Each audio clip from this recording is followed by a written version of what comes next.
حضرت عثمان غنی رضی اللہ تعالیٰ عنہ کی شہادت کو لے کر دو سوالات عام طور پر ذہنوں میں ابھرتے ہیں۔ پہلا یہ کہ حضرت عثمان غنی رضی اللہ تعالیٰ عنہ کو شہید کرنے والے بلوائی کون تھے، اور دوسرا یہ سوال کہ جب حضرت عثمان غنی رضی اللہ تعالیٰ عنہ کو شہید کیا گیا تو دوسرے جیت صحابہ کرام کہاں پر تھے اور انہوں نے حضرت عثمان غنی رضی اللہ تعالیٰ عنہ کی مدد کیوں نہ کی۔ حضرت عثمان جب خلیفہ بنے تو آپ نے عمرو بن العاص، جسے حضرت عمر فاروق رضی اللہ تعالیٰ عنہ نے مصر کا گورنر بنایا تھا، اسے معزول کر کے عبداللہ بن ابی سراح کو مصر کا گورنر بنا دیا۔ اس کے گورنر بننے کے 2 سال بعد لوگوں کو اس کے بارے میں شکایات ہونے لگیں۔ بعض روایات میں یہ ہے کہ اس کا طرز حکمرانی مصر کے لوگوں کو پسند نہ آیا، اور بعض روایات میں یہ ہے کہ عمرو بن العاص کے ساتھ لوگوں کی ہمدردیاں زیادہ تھیں اور وہ یہ چاہتے تھے کہ عمرو بن العاص ہی مصر کے گورنر رہیں۔ چنانچہ مصریوں کی ایک جماعت مدینہ شریف تشریف لائی اور آ کر عبداللہ بن ابی سراح کے بارے میں حضرت عثمان غنی سے شکایت کی۔ اس پر آپ نے ایک خط لکھا اور عبداللہ بن ابی سراح کو تنبیہ کی کہ اپنا طرز حکمرانی درست کرو اور مصر کے لوگوں کے ساتھ اچھے طریقے سے پیش آؤ۔ جب یہ لوگ مصر واپس گئے تو وہاں ان لوگوں کو قتل کر دیا گیا۔ کہا یہ جاتا ہے کہ وہاں پر کچھ سازشی عناصر تھے جنہوں نے جان بوجھ کر ان لوگوں کو قتل کیا اور الزام عبداللہ بن ابی سراح پر لگا دیا۔ چنانچہ مصر کے حالات نہایت کشیدہ ہو گئے اور مصریوں کی ایک بڑی تعداد مدینہ شریف تشریف لے آئی۔ ان لوگوں کی تعداد 700 سے زیادہ تھی۔ یہ لوگ جب مدینہ پہنچے اور انہوں نے آ کر عبداللہ بن ابی سراح کے بارے میں شکایات کیں تو حضرت عائشہ کو بھی اس بات کا علم ہوا۔ آپ نے حضرت عثمان غنی کو کہا کہ آپ فوراً عبداللہ بن ابی سراح کو معزول کر دیں۔ حضرت علی رضی اللہ تعالیٰ عنہ بھی اس وقت وہاں موجود تھے اور آپ نے بھی اسی رائے کا اظہار کیا۔ چنانچہ آپ نے ایک حکم نامہ لکھوایا اور ان لوگوں کی صلاح و مشورے سے محمد بن ابی بکر کو مصر کا گورنر نامزد کر دیا اور تحریکی حکم نامہ اس جماعت کے حوالے کر دیا۔ ابھی یہ لوگ مدینہ شریف سے کچھ دور ہی گئے تھے کہ انہوں نے دیکھا کہ ایک کالا شخص ایک اونٹنی پر بیٹھ کر تیز رفتاری سے ان کے پاس سے گزر رہا ہے۔ اس پر ان لوگوں کو شک ہوا کہ شاید یہ کوئی غلام ہے جو اپنے آقا سے بھاگ کر جا رہا ہے، یا پھر شاید کوئی جاسوس ہے۔ چنانچہ اس شخص کو پکڑ لیا گیا۔ جب اسے جرح کی گئی تو اس نے بتایا کہ وہ حضرت عثمان غنی کا غلام ہے اور آپ کا کوئی پیغام لے کر مصر جا رہا ہے۔ جب اس سے تحریر نکالی گئی تو وہ حکم نامہ تھا جو حضرت عثمان غنی رضی اللہ تعالیٰ عنہ کی طرف سے لکھا گیا تھا، اور اس میں مصر کے گورنر عبداللہ بن ابی سراح کو کہا گیا تھا کہ جب یہ لوگ مصر پہنچے تو انہیں کسی بہانے سے قتل کر دینا۔ چنانچہ یہ لوگ طیش میں آ گئے اور انہوں نے مدینہ واپسی کا رخ کر لیا۔ جب یہ مدینہ پہنچے تو حضرت عثمان غنی رضی اللہ تعالیٰ عنہ خطبہ جمعہ ادا فرما رہے تھے۔ ان لوگوں نے وہاں مسجد میں آ کر واویلا شروع کر دیا۔ ایک شخص آگے بڑھا اور عثمان غنی کو کہا کہ آپ خطبہ نہیں دے سکتے، اور انہیں کھینچ کر ممبر سے نیچے اتار دیا اور آپ کے ہاتھ میں جو عصا تھا اس کو توڑ دیا۔ یہ وہی عصا تھا جسے پکڑ کر نبی کریم صلی اللہ علیہ وآلہ وسلم خطبہ جمعہ ادا کیا کرتے تھے۔ بعد میں یہ عصا حضرت ابو بکر صدیق رضی اللہ تعالیٰ عنہ کو منتقل ہوا، اور اس کے بعد حضرت عمر فاروق اور اس کے بعد حضرت عثمان غنی رضی اللہ تعالیٰ عنہ کو۔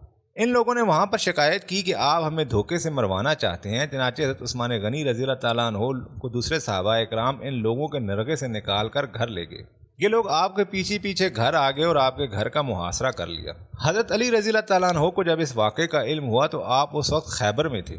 آپ فوراً وہاں سے تشریف لے کر آئے اور بلوائیوں سے ملے، جس پر انہوں نے کہا کہ حضرت عثمان نے ہمیں دھوکے سے قتل کرنے کی کوشش کی ہے۔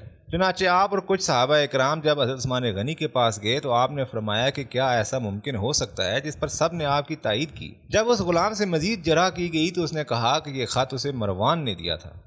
مروان بھی اس وقت وہاں موجود تھا اور اس نے فوراً انکار کر دیا۔ جب مزید تفتیش کی گئی تو دیکھا گیا کہ جو خط لکھا گیا تھا اس کی لکھائی یعنی اس کی تحریر اور مروان کی لکھائی میں دونوں میں فرق تھا۔ اس پر حضرت عثمان غنی نے کہا کہ وہ مروان کو ان لوگوں کے حوالے نہیں کر سکتے کیونکہ یہ لوگ شک کی بنیاد پر مروان کو قتل کر سکتے۔ اس بات کو لے کر وہ لوگ مزید آگ بگولا ہو گئے۔ حضرت عثمان غنی رضی اللہ تعالیٰ عنہ کی نرم طبیعت کی وجہ سے بہت سے لوگ جن کے دلوں میں اسلام کے خلاف کینہ تھا، بغض تھا، عناد تھا، ان لوگوں کو حضرت عمر فاروق رضی اللہ تعالیٰ عنہ کی شہادت کے بعد موقع مل گیا تھا کہ وہ حضرت عثمان غنی کی آڑ لے کر اسلام میں فتنہ پردازیاں کریں، اسلام کی ساکھ کو نقصان پہنچائیں۔ چنانچہ وہ اپنے اس کام میں جت گئے اور وہ یہ جانتے تھے کہ حضرت عثمان غنی ان کو نقصان نہیں پہنچائیں گے۔ وہ بلوائی جنہوں نے حضرت عثمان غنی رضی اللہ تعالیٰ عنہ کے گھر کا محاصرہ کیا ہوا تھا، وہ لوگ روز بروز مزید طیش میں آنا شروع ہو گئے۔